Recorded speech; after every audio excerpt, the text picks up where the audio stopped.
ఇక తెలంగాణ భవన్లో మాజీ మంత్రి జగదీశ్వర్ రెడ్డి మాట్లాడుతున్నారు. లైవ్ లో చూద్దాం. తెలంగాణ రైతాంగాన్ని మోసం చేసినందుకు మొత్తం అయిపోయింది, అందరూ చేసేసినా అని చెప్పినావు. నీ లెక్క ప్రకారమే ఇవాళ ఇంకా 17,13,000 మందికి నువ్వు ఇవ్వకపోయినా ఇచ్చినా అని చెప్పినందుకు నువ్వు చెంపలు వేయాలి, చెంపలు వేసుకోవాలి, నువ్వు క్షమాపణ చెప్పాలి ముఖ్యమంత్రి. అది చేయడమే కాదు, వెంటనే ఏ తేదీ లోపల ఈ 17,13,000 మందికి కూడా రుణమాఫీ చేస్తారో వెంటనే ప్రకటించాలి ప్రభుత్వం. ఒకరేం బ్యాంకు పోమంటున్నారు, ఒకరేం వ్యవసాయ శాఖ అధికారి దగ్గర పోమంటున్నారు, ఇంకోరేం మీ సొసైటీ పోమంటున్నారు. అసలు ఎక్కడికి పోవాలి రైతులు? ఒకరేం కలెక్టర్ కాడికి పోమని అంటారు. ఒక్కొక్క మంత్రి తల ఒక తీరుగా రైతుల్ని గందరగోళపరుస్తున్నారు. మీ చేసిన తప్పులకు రైతులను బలి చేసే ప్రయత్నం చేస్తున్నారు. ఇప్పటికైనా ప్రభుత్వం ఒక స్పష్టమైన ప్రకటన చేయాలి. మొత్తం రైతుల సంఖ్య, మీరు చేయదలుచుకున్న రైతుల సంఖ్య, దానికి సరిపోయే డబ్బులు ఏ తేదీ లోపల అమలు చేస్తారో, బ్యాంకు ఖాతాలో డబ్బులు, రైతుల ఖాతాల్లో డబ్బులు వేస్తారో ప్రభుత్వమే స్పష్టంగా చెప్పాలి. రైతులను రోడ్ల మీద తిరగమని, బ్యాంకుల దగ్గర పోమని, బ్యాంక్ అధికారులకు రైతులకు గొడవలు అవుతున్నాయి, వ్యవసాయ అధికారులకు రైతులకు గొడవలు అవుతున్నాయి. మా దగ్గర ఏం లేదు పొమ్మంటున్నారు వాళ్ళు. స్వయంగా నేనే మాట్లాడిన వ్యవసాయ శాఖ అధికారులతో. పాపం చిన్న ఉద్యోగస్తులు, సార్ మాకేం తెలుసు సార్, మేమేం చేయాలి సార్, అసహాయంగా మాట్లాడుతున్నారు. పాపం నిజంగానే వాళ్ళ దగ్గర ఏముంటుంది? వ్యవసాయ శాఖ అధికారుల దగ్గర ఏముంటుంది? లోన్ తెచ్చుకునేదానికి వ్యవసాయ శాఖ అధికారికి సంబంధమే లేదు. లోన్ ఇచ్చే బ్యాంకర్కు తెచ్చుకున్న రైతుకు మాత్రమే సంబంధం ఉంటుంది. వారే చెప్పిండ్రు, మొత్తం స్టాటిస్టిక్స్ ఇచ్చిండ్రు. ఆధార్ వివరాలు సరిగా లేని 1,65,000, ఖాతాలు తప్పులున్న 1,50,000, రేషన్ కార్డు లేని వాళ్ళు 4,83,000, 2 లక్షల పైన రుణాలు ఉన్న వాళ్ళు 8 లక్షల ఖాతాలు. క్లియర్ బైఫర్కేషన్ కూడా ఉత్తమ్ కుమార్ గారు చెప్పిండ్రు. మరి ఇంత స్పష్టంగా ఉన్నాక మొత్తం అయిపోయింది, దేశంలో ప్రపంచంలో ఎవరు లేని నేనే చేసినా అని ఎట్లా డ్యాన్స్ ఇస్తారండి?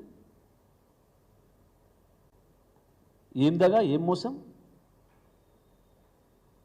ఇన్ని లక్షల మంది రైతులను మోసం చేయొచ్చు ఒకటేసారి? తప్పించుకుంటారా ఇంతమంది నుంచి? ఎందుకు జరుగుతున్నాయి ఇవాళ? ప్రతిపక్షాలు విమర్శ చేస్తే మాట్లాడుతున్నారు, చాలా ఆశ్చర్యంగా ఉంది.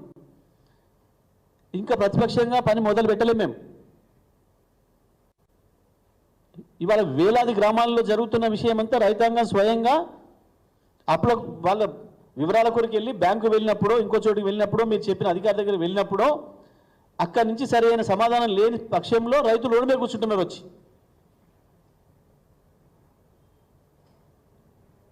మేము ప్రధాన ప్రతిపక్షంగా ఇక్కడి నుంచి మాత్రమే డిమాండ్ చేస్తూ ఉన్నాం ఇప్పటివరకు. మేమేం రైతుల దగ్గర పోయి ఆర్గనైజ్ చేయలే.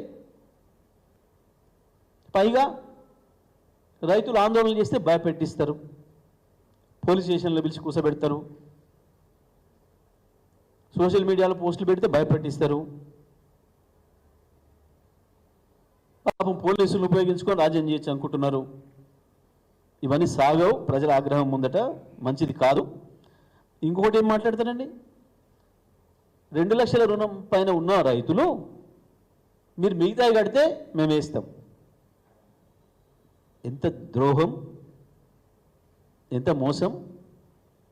నువ్వు వేసే 2 లక్షలు వేయి, ఆ రైతు ఆ బ్యాంకు తీసుకుంటారు మిగతాది.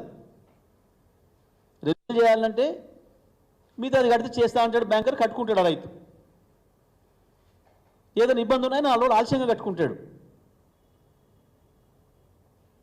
కానీ నువ్వేసినాక నేనే ఇస్తానేది ఏంది? ఇది ఎంత దుర్మార్గమైన కండిషన్ ఇది! నువ్వు ఆయన ఏదో ఇబ్బంది ఉంటే తెచ్చుకోండి, ఒక 5 లక్షలు తెచ్చుకోండి ఒకవేళ అనుకుందాం. నువ్వు 3 తెచ్చి కడితేనే నేను వేస్తా అంటే 3 ఏంచి తేవాలి? 3 రూపాయల వడ్డీకి తేవాలన్నా? రైతు ఎంచి తేవాలి? నువ్వు వేసిన 2 వేసే అంతే. మిగతాది వాళ్ళ తిప్పలు వాళ్ళు పడతారు, వాళ్ళ బాధలు వాళ్ళు పడతారు. నీ 2 పడ్డాక ఇన్నో బదులు అడుక్కొచ్చుకుంటారు, మిగతా కూడా కట్టుకుంటారు, మళ్ళీ రెన్యువల్ చేయించుకుంటారు. కానీ మీరు వేసినాక మేము వేస్తామా అది కూడా అడుగుతున్నారు రైతులు. నాకు స్వయంగా నాకే చెప్పారు నిన్న మన రైతులు, సార్ ఆ 2 వాళ్ళు ఏ లోపల వేస్తారో ఏ లోపల మమ్మల్ని కట్టమంటారో డేట్ ఇవ్వమనండి. ఇది రైతాంగం నాకు చెప్పిన విషయాన్ని నేను మాట్లాడుతున్నా. ఏ తారీఖు లోపల మేము మిగతా జమ చేయాలి చెప్తే మేము ఆ తారీఖు లోపల చేస్తాం. ఆ తారీఖు లోపల ప్రభుత్వం కూడా 2 చేస్తే మళ్ళీ మేము తెల్లారి తెచ్చుకుంటాం. ఈనాడు అపసప్పు చేసి తెచ్చి కట్టుకుంటాం. మరి మేము అవతల ఇంత అప్పు తెచ్చి వడ్డీ తెచ్చుకున్నాక బయట వడ్డీ తెచ్చుకొని కట్టినాక మళ్ళీ ప్రభుత్వం చేయకపోతే మా బాధ ఇట్లా ఏం చేయాలి? మేము ప్రభుత్వం నుంచి స్పష్టత కావాలి. రైతాంగం అడుగుతున్నమాట, ప్రభుత్వం నుంచి మాకు స్పష్టత కావాలి.